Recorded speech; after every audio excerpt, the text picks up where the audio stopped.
We will now go over the femur, as shown here. This is the longest, heaviest, and strongest bone in our body.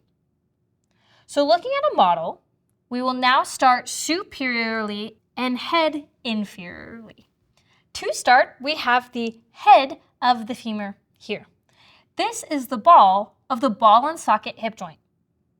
On the head, we see this little indent here, which is the Fovea capitis. Connecting the head to the rest of the body, we have the neck, which is this general area.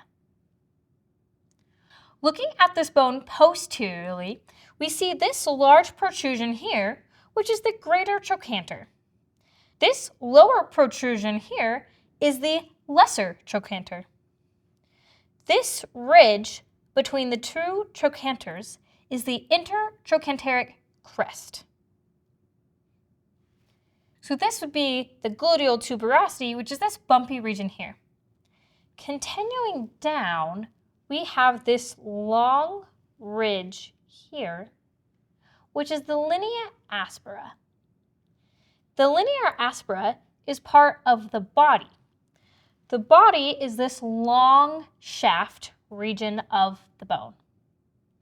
So make sure to pay attention on the test to see if they're asking for the body in general or specifically the linea aspera. We are now going to the knee portion of the femur.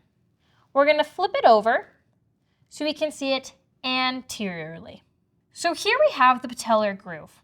On both sides we have a condyle. We'll need to make sure we know our directions. So we look up here towards the head of the femur, which will always be medial. So going down, we know that this would be the medial condyle. And then just above it, we have the medial epicondyle. So on the other side, we would have the lateral condyle and then the lateral epicondyle. If we then turn the femur back around to the posterior side, we can again see the condyles, and in between we have this large indent, which is our intercondylar fossa here. For the femur, you'll need to know rights and lefts. So let's reference this full body here so we can see that the head always points medially.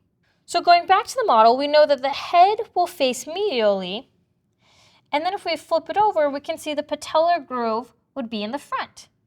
So we can know that this would be a left femur.